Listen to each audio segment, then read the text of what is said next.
እንግዲህ እግር ኳስን በተመለከተ ብዙ ዜናዎች ይወጣሉ። አንዳንዶቹ ዜናዎች ላይ ትንሽ ደግሞ እኛ ሪያክት እናደርጋለን አይቶ ዝም ብሎ ከማለፍ የተወሰነ ነገር።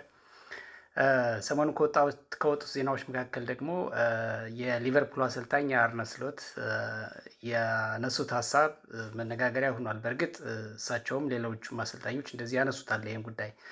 ይሄ የሴት ፒስ የሚባል ወይም ደግሞ የቆመ ኳስ የሚባል ነገር እና አሁን በደንብ እያነሱት ያሉት ነገር ምንድን ነው? እግር ኳስም ላይ ልክ እንደ ፖለቲካ የሆነ እንትን አለው፣ በቃ የሆነ ትግል አለው፣ የሀሳብ ትግል አለው፣ የስነ ልቦና ጦርነት አለው እና አርሰናል እንግዲህ በሁሉም ረገድ ዶሚናንት ሲሆን በጣም ወደ ሻምፒዮንነቱ የቀረበ ሲመስላቸው የሆኑ አንዳንድ ሀሳቦችን ያነሳሉ እና ብዙ ጊዜ አሰልጣኞች ይመስለኛል ራሳቸውን ዲፌንድ የሚያደርጉት። አሁን ለምሳሌ እኛ ውጤታማ ያልሆነው በዚህ መንገድ ሌሎች ስለተጠቀሙ ነው።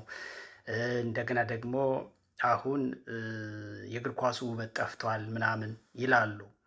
አንዳንዴ እነሱ ውጤታማ በሚሆኑበት ጊዜ የትንፍጫው ዱቄቱን አምጪው ዋናው ነጥብ ነው፣ ዋናው ዋንጫ ነው፣ ዋናው ማሸነፍ ነው የሚል ሀሳብ ያነሳሉ። አንዳንዴ ደግሞ ሉዘር ሲሆኑ ሌሎች ውጤታማ የሆኑበትን መንገድ፣ የሌሎችን አካሄድ ይተቻሉ። ይሄ ያለ ነው እና ግልጽ ነው፣ ማንም ሰው ይገባዋል ብዬ አስባለሁ። አሁን አርነ ስሎት የሴት ፒስን ጉዳይ እንደ አዲስ ሰሞኑን ለምን አነሱት ከተባለ ይመስለኛል ሊቨርፑል አሁን ትልቅ ጫና ውስጥ ነው። በቻምፒየንስ ሊግም ቀጣይ ዓመት ያለመሳተፍ አጣብቂኝ ውስጥ ያለበት ሁኔታ ነው ያለው።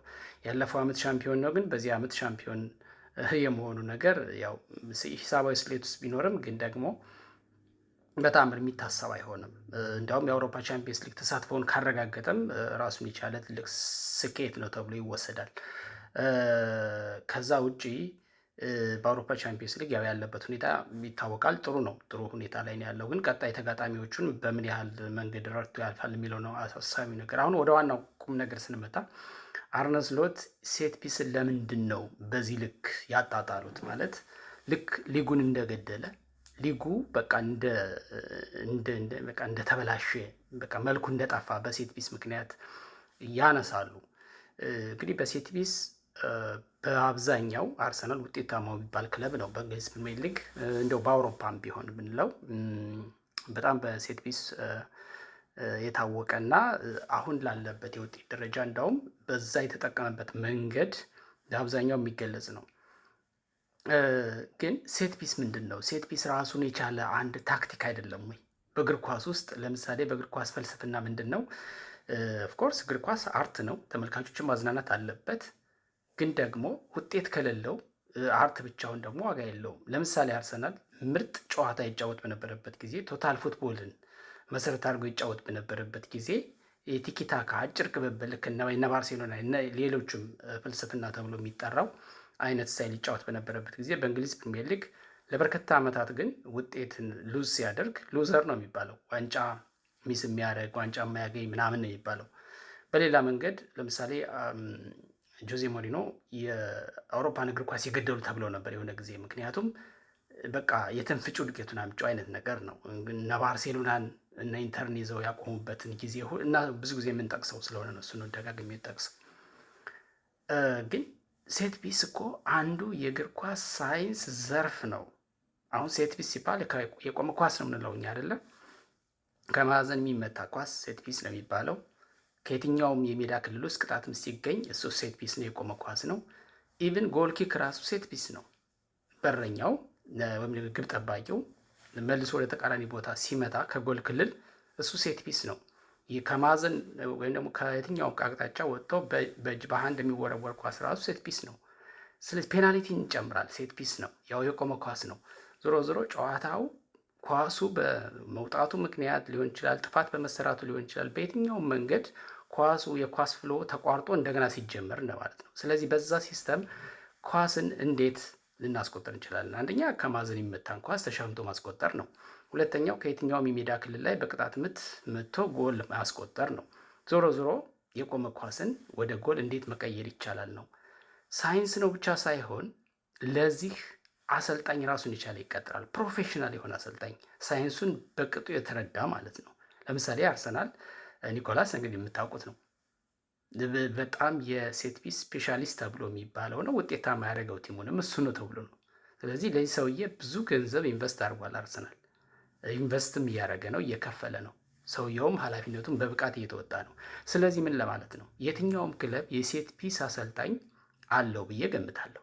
በእርግጠኝነት መናገር ባልችልም ግን አለው ብዬ አስባለሁ። ምክንያቱም አንዱ ዘርፍ ስለሆነ ልክ የግብ ጠባቂ አሰልጣኝ እንዳለ ሁሉ ኢቨን የዲፌንስ አሰልጣኝ እኮ አለ፣ ራሱን ይቻላል። በየካታጎሪው በጣም ፕሮፌሽናልስ ክለቦች እኮ አላቸው። ስለዚህ ሴት ፒስ አያስፈልግም ከፍልስፍናችን ይውጣ ነው ወይስ ሴት ፒስ ምን ይሁን ነው? እኔ ያልገባኝ ነገር ማለት ሴት ፒስ በእንግሊዝ ፕሪሚየር ሊግ ላይ ወይም ደግሞ አጠቃላይ በእግር ኳስ ውበት ላይ በጣም አስቀያሚ እንዲሆን አድርጎታል፣ አደገኛ የሆነ ጥላውን አጥልቶበታል ብሎ ይሄን ክሪቲሳይዝ ማድረግ ወይ ትክክል አይደለም፣ ይሄ ለእግር ኳስ የሚሆን ሳይሆን ወይ ለራግቢ ወይ ለሌሎች ነገሮች ወይ ምናምን በቃ ለእግር ኳስ የማያስፈልግ አይነት ቴክኒክ ነው ታክቲክ ነው ብሎ ከሆነ በዛ ልክ ክሪቲሳይዝ ማድረግ ነው። ከዛ ውጭ ግን ሳይንስ ሆኖ ሲያበቃ የእግር ኳስ አንድ አካል ሆኖ ሲያበቃ፣ ስለዚህ የትኛውም ክለብ የሚጠቀምበት ስልት ስታይል ሆኖ ሲያበቃ እንዴት ነው ሴት ፒስ ነው በዚህ ደረጃ መኮንን የሚያስፈልገው? ወይም ደግሞ የእግር ኳስን ውበት አጥቅቶታል፣ እግር ኳስን ገሎታል፣ ይሄንን ማቆም አለብን ነው ወይስ ምንድን ነው? ማለት እኔ ይገርመኛል አንዳንዴ። ማለት የሆነ ክለብ ውጤታማ የሆነበትን አንድ መንገድ ወይም ስልት ሆን ብሎ ያንን መተቸት፣ ያንን ነገር ማጣጣል፣ ማራከስ እኔ በእኛ ሀገር ደረጃ ቢሆን ወይም ደግሞ እግር ኳስን በቅጡ ያልተረዳ አንዳንድ ግለሰብ ወጥቶ የሆነ ነገር ቢያወራ ምንም ችግር የለውም። ግን ፕሮፌሽናልስ አሰልጣኞች ራሳቸውም እየተጠቀሙበት እኮ ነው። አሁን እኮ ሊቨርፑል በሴት ፒስ ኳሶችን ጎሎችን ያስቆጥራል። እንደው አርሰናል እስካሁን በፕሪሚየር ሊግ 3 ጊዜ የተሸነፈው አይደል? አንደኛውን የመጀመሪያውን ሽንፈት ያሸነፈው ሊቨርፑል ነው። ያ ጨዋታ ታስታውሱታላችሁ።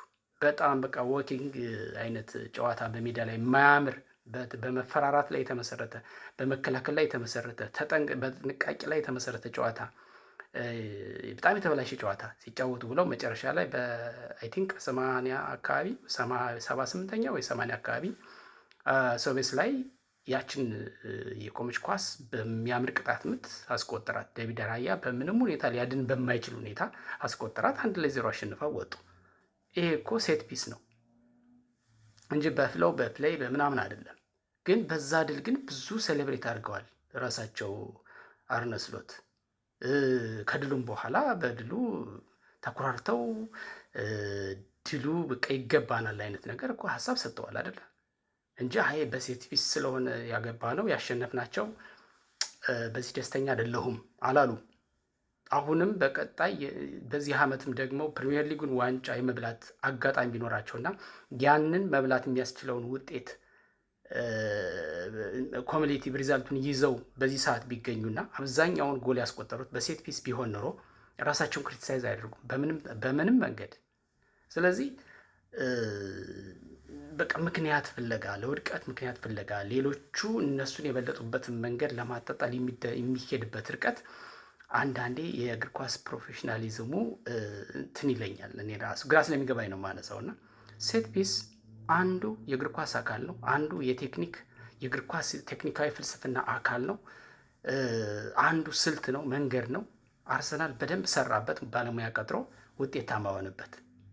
በቃ አለቀ። ስለዚህ ይህን መንገድ ተከትለው ውጤታማ ሆኑ። እኔ ግን የምመርጠው ታክቲክ አይደለም፣ የምመርጠው ቴክኒክ አይደለም፣ ይሄኛውን ዘርፍ ተጠቅሜ ማሸነፍ የኔ ምርጫ አይደለም ብሎ ማንጸባረቅ ይቻል ይሆናል። ከዛ ውጭ ግን አርሰናል በጣም ውጤታማ የሆነበትን ስልት እንደው ከዚህም ነገር እየፈላለጉ በጣም ምንድነው ለማጣጣል መሞከር ግን አይ ቲንክ እኔ እንጃ እኔ ብዙም ስላልተዋጣልኝ ነው ይህን ሀሳብ ያነሳሁት። እናንተ ምን ትላላችሁ? ሀሳብ አስተያየታችሁን ሸር እናድርግ። ይመቻችሁ።